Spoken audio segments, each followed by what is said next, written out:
I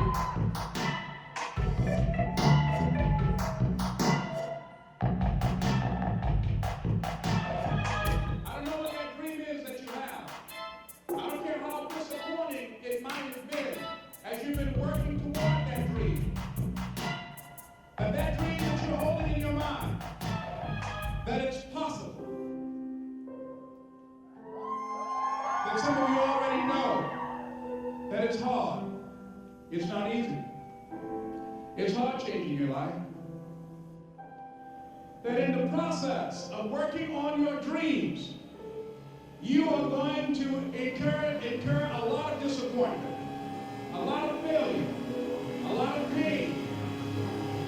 There are moments when you're going to doubt yourself.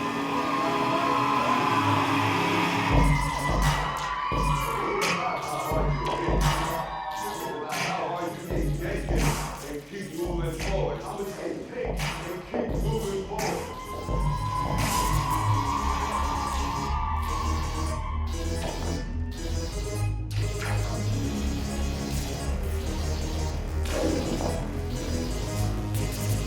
No matter how bad it is, I'm going to make it.